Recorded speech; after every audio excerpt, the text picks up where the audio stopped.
이규원 조국혁신당의 사무부총장이요. 성희롱은 범죄가 아니라고 언급을 해서 지금 파장이 커졌죠. 오늘 조국혁신당에서 이규원 사무부총장을 윤리위에 제소를 했다고 밝혔습니다. 논란을 낳았던 이 발언, 또 국민의힘 목소리부터 들어보시죠.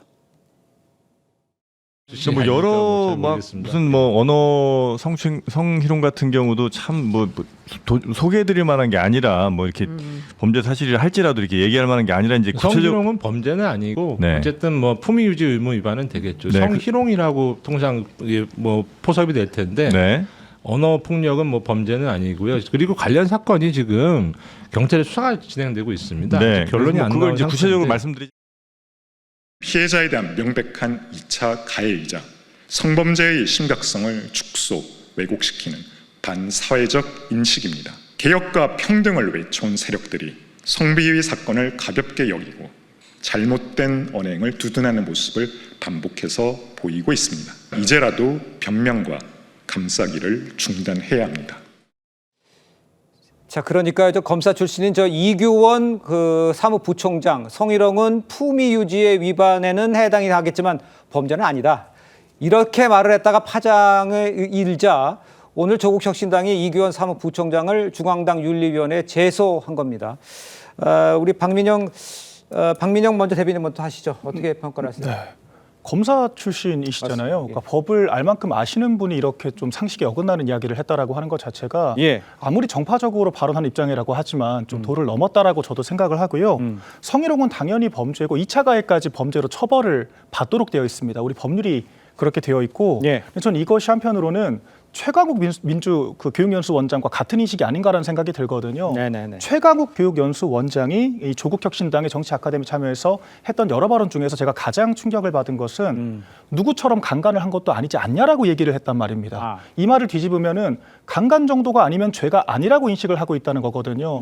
그렇기 때문에 죽고 살 일이 아니다라고 얘기를 했던 거고 지금 이규원 이 사무부총장이 똑같은 인식을 보여줬다라고 하는 겁니다. 굉장히 경악스러운 것이고 이런 인식들 때문에 이 민주 진보 진영에서 성범죄가 벌어졌을 때 늘 제대로 해결되지 않고 이런 2차, 3차 가해가 반복되고 있는 게 아닌가라고 생각을 하고요. 이 부분들은 조국혁신당에서 정말 단호하게 대처를 해야 한다라고 생각을 합니다. 알겠습니다. 죄에 대해서 인식이 잘못됐다 이렇게 지적을 해주면서 당연히 사과해야 된다 이렇게 말씀해 주셨는데 여기에 대해서 이규원 부총장도 윤리위 제소 직후에 이 SNS 통해서 일부 발언으로 인해서 상처받으신 분께 죄송하다. 윤리위 조사에 성실하게 책임 있게 임하겠다 이렇게 입장을 밝혔습니다. 밝혔지만 뒤늦은 사과고요. 공감을 얻을 수 있는지 우리 김진욱 대변인께서는 어떻게 보십니까? 공감을 얻기는 상당히 어려워 보입니다. 네. 지금 저 발언이 무심결에 나온 발언이 아닌 것 같아서 더 공감하기가 어렵다 이런 말씀을 드리고 싶어요. 그러니까 지금 이 사안에 대해서 조국혁신당에서 어떤 인식을 가지고 이 문제를 바라보고 있는가. 지금 이규원 이분이 지금 사무부총장을 맡고 계시지 않습니까? 그러면 당에서 상당히 요직에 계시는 분인데 이 문제에 대해서 그동안 전혀 모르고 이제 처음 이 부분을 접한 건 아닐 겁니다. 아마도 지난 4월 달에 문제 제기가 공론화가 되고 난 이후부터 이 문제에 대해서 가장 적극적으로 문제 처리 방안에 대한 논의를 했었을 수 있는 그런 위치에 있는 분이 이렇게 성희롱은 이게 범죄가 아니다라는 인식을 가지고 있었기 때문에 오히려 지금의 이 사안이 이렇게 복잡하고 풀리지 않는 문제가 되어버린 것은 아닌가. 오히려 호미로 막을 수 있는 문제가 이렇게 가래로도 못 막을 상황이 된 것은 이런 인식들이 있었던 것이다라고 이제 저는 비판의 말씀을 좀 안 드릴 수가 없는데 사안을 너무 가볍게 보시고 있다. 지금 이걸 법논리로 해결할 문제가 아니에요. 그러니까 예를 들면 아까 조국 전 대표가 당원이 아니었다라는 것 사실관계 는 맞는다고 제가 말씀드렸죠. 그러나 그 사실관계로 문제를 풀어가는 것이 아니라 이거는 감정적인 부분이고 그다음에 공감의 부분입니다. 그런 부분들을 이렇게 법논리로만 따져서 이것은 범죄가 아니다라고 얘기하는 것 이것이 일반 국민들의 눈높이에 과연 맞는 것인가. 공당에서 이 정도의 성비위에 대해서 인식을 가지고 있다는 것 이 부분이 지금 조국혁신당에 대해서 많은 분들이 비판의 목소리를 더하고 있는 그런 요인이 아닐까 이렇게 저는 보고 있습니다. 그러니까요. 문제점을 좀 모두 다 같이 좀 지적을 해주셨는데 이 부분도 저희가 다시 한번 짚어봐야 할 것 같아요. 아까 박민영 대변인도 얘기를 해주셨습니다만 2차 가해 발언으로 논란이 된 또 한 사람이 있습니다. 조국 혁신당에서 성비 논란이 불거지자 개돼지의 생각이라고 언급을 해서 또다시 논란을 낳았습니다. 최강욱 민주당 교육연수원장인데 오늘 최강욱 원장은요 부산에서 북콘서트를 엽니다.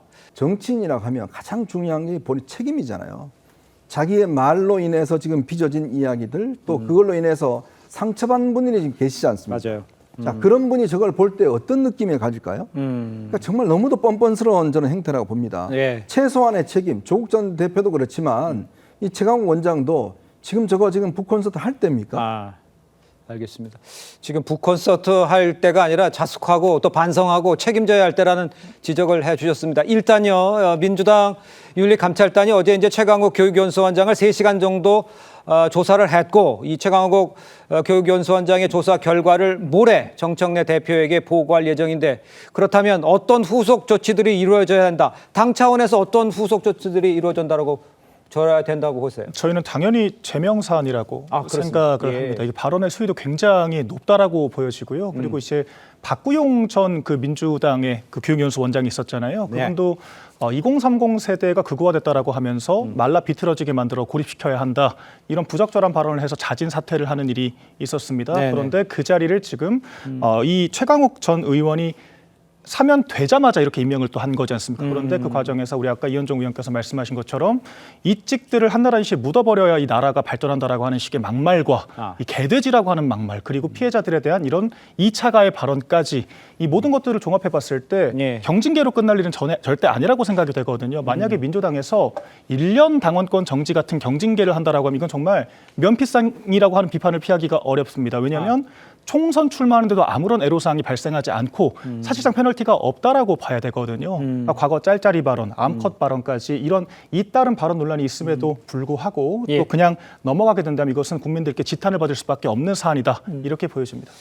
자, 이렇게 비판이 계속 나오고 있는데 민주당에서도요. 이현주 최고위원은요. 최강욱 원장을 향해서 민주당 교육연수원장이 왜 다른 당에서 무리를 일으켜서 우리를 난감한 상황에 끌어들이냐. 신속 조치해야 한다 이렇게 꼬집었습니다. 민주당에서 어떻게 이걸 받아들이고 있는지 먼저 조기현 변호사께서는 어떻게 보세요? 매우 심각하게 받아들였기 그렇습니까? 때문에 정청래 뭐 대표가 윤리감찰단에 감찰을 지시했고요. 네. 조사 절차는 완료가 된 겁니다. 네. 그리고 사안 자체가 이미 이 관련 강헬의 녹취록도 확보돼 있고 그에 대한 최강욱 원장의 본인의 입장도 SNS 장문에 게재를 했고 어제 대면 조사도 했기 때문에 결국 판단만 남은 거죠. 그러니까 아마 당 대표 보고받은 후에는 징계 절차에 착수하지 않을까 싶습니다. 그 징계 수위는 징계 논의를 해봐야 될 문제지만 적어도 당에서도 이 사안을 매우 심각하게 보고 있고 신속하게 어떤 조치가 필요한 사안으로 보고 있다. 알겠습니다. 자, 그런데요, 이제 쭉 과거를 한번 좀 이렇게 되돌아보면 박원순 전 서울시장이 있었죠. 안희정 전 충남도지사 있었습니다. 오고돈 전 부산시장.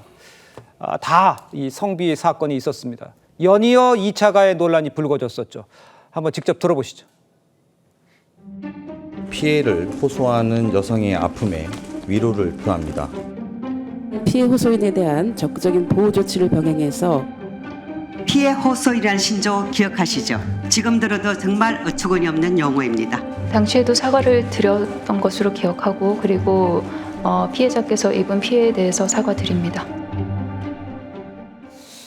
자, 직접 보셨습니다만 박원순 전 서울시장부터 안희정 전 충남지사, 오고돈 전 부산시장까지 성비 사건이 이어지고 곧이어 연이어서 2차 가해 발생했던 것 아마 다 기억을 하실 겁니다. 성원석 국민의힘 원내대표는 성폭력을 은폐하는 운동권 침묵의 카르텔이 드러난 국면이다. 이렇게까지 지적을 했습니다. 진보정당에서 성비위, 2차 가해 논란, 글쎄요 뭐 다 그렇다는 건 아니지만 그래도 자꾸 발생하는 이유 이 뭐라고 합니까? 국민의힘의 지적에 대해서는 어떻게 반박하시겠어요? 일단 뭐 국민의힘에서 이렇게 따가운 비판하시는 부분에 대해서는 일단 뭐 그 겸허하게 받아들여야 될 부분이 있는 것 같습니다. 예. 다만 한마디 말씀을 좀 드리면 이것이 어떤 이 민주진영의 구조적인 문제 때문에 발생하는 것이다. 뭐 386 운동권의 뭐 집단적 카르텔이다 이렇게 비판하시는 부분에 대해서는 좀 동의하기가 어렵고 그렇게 되는 상황은 아니었다. 그동안 그 민주 진영에서 이 그 여성의 인권 신장이라든지 어떤 성폭력이라든지 이런 부분들을 예방하고 관리 감독하는 기능들을 강화해서 그 많은 사안들을 만들어 왔습니다. 그렇기 때문에 이런 부분에 대한 노력들이 일부 이런 개인의 일탈로 인해서 민주 진영 전체의 노력이 폄훼되는 것 이거는 정말 좀 바람직한 부분은 아니다라고 보여지고요. 그만큼 이런 사안들이 그 터졌을 때 대처가 신속하고 정확하고 또 과잉이다 싶을 정도로 엄정하게 이런 부분들을 조치해 나가는 모습을 보여드렸어야 되는데 자꾸만 이렇게 그 좀 미온적이거나 또는 자기 편을 감싸는 듯한 그래서 그런 부분들을 옹호하다 보니까 이런 카르텔이 있는 것처럼 비춰지는 이런 모습들 이런 부분들에 대해서는 좀 앞으로 계속해서 시정해 나가야 될 부분이 있다라고 보여지고요. 더 노력해야 되는 모습이 있고 또 이 부분에 대해서 따가운 비판을 주시는 것에 대해서 이것을 외면하려고 하지 말고 빠르게 이런 문제들이 재발되지 않도록 이 사회 분위기 또 우리 그 정당의 분위기들을 다잡는 부분 이런 부분들을 노력하는 것이 필요하다 이렇게 생각하고 있습니다. 자 어떻게 좋게 잘 표장을 잘 해주신 것 같은데 우리 이현정 의원께는 이렇게 질문드릴게요. 진보의 민낯을 봤다라는 표현도 여러 군데서 하고 있는데 이현정 의원께 보시기에 이런 자꾸 그 진보 진영에서 이런 일이 벌어지는 것에서는 어떻게 생각하시는지 그 다음에 그렇다면 이 조국 당에서 개혁당에서는 이걸 어떤 식으로 잘 정리가 될지 이건 어떻게 진단하세요? 뭐 사실은 뭐 여러 군데서 다 일어날 수 있죠. 자, 그런데 이제 뭐 선입견을 떠나서 이런 사건들이 대형 사건이 일어난 곳이 바로 민주당, 정의당, 그다음에 조국혁신당에 있었습니다. 옛날에는 정의당 대표가 사실은 이 문제를 일으켜서 사실 그때 사퇴하기도 했었지 않습니까? 이제 그런 것들. 그다음에 저는 참 신박한 게 이 보면 피해 호소인이라는 정말 신조어까지 만들어내잖아요. 그것도 여성운동을 평생을 해왔다는 분이 바로 이 피해 호소인이라는 새로운 용어를 만들어내서 정말 피해자들을 또 한 번 가슴에 상처를 줬지 않습니까? 저는 그 근본적인 이유가 뭐냐면 결국은 이 뭐 소위 이제 운동권 출신이라고 하는 분들, 그다음에 이제 진보 진영에 있는 분들이 목표지상주의, 즉 목적을 위해서는 수단은 아무렇게 해도 된다라는 거였어요. 자, 좀 전에 우리가 조국 혁신당에 나오지만 아니 조국 대표가 지금 검찰의 탄압으로 구속됐는데 그런 사소한 문제를 가지고 왜 문제를 일으키냐 이거잖아요. 딱 저 생각인 겁니다. 자, 검찰 개혁을 해야 되는데 왜 이런 문제 같지 않은 걸 가지고 이야기를 하느냐 그 방식이에요. 그러니까 모든 거를 뭔가 하나의 대의를 만들어 놓고 우리가 정권을 가져와야 되는데 검찰을 개혁해야 되는데 이런 등등을 가지고 그 부차적인 문제는 중요하지 않다라고 생각하는 거. 아마 제가 볼 때는 지금 좀 전에 제가 이야기했지만 최강욱 전 연수원장이 저런 식의 북콘서트 하는 이유도 저는 똑같다고 봅니다. 지금 중대하게 일을 해야 되는데 저런 문제 그냥 조금 있으면 다 잊혀져요. 라는 생각 아니겠습니까? 이 문제를 정말 인간에 대한 본질적인 문제, 남녀관계에 대한 본질적인 문제, 정말 이 문화에 대한 본질적인 문제를 바라보지 않고 왜 이렇게 지금 중요한 시국에 저렇게 떠들어 이런 방식으로 생각하는 게 생각이 바뀌지 않는다는 거예요. 그러니까 이 문제가 해결되지 않는 겁니다. 조국 전 대표 똑같습니다. 내가 비당원이었는데 그런 문제 할 생각이 없었다? 딱 그 생각이 그 생각인 거예요. 알겠습니다. 사안의 중대성을 모르고 오늘 북콘서트 여는 거는 잘못됐다라는 지적까지 함께 해주셨습니다.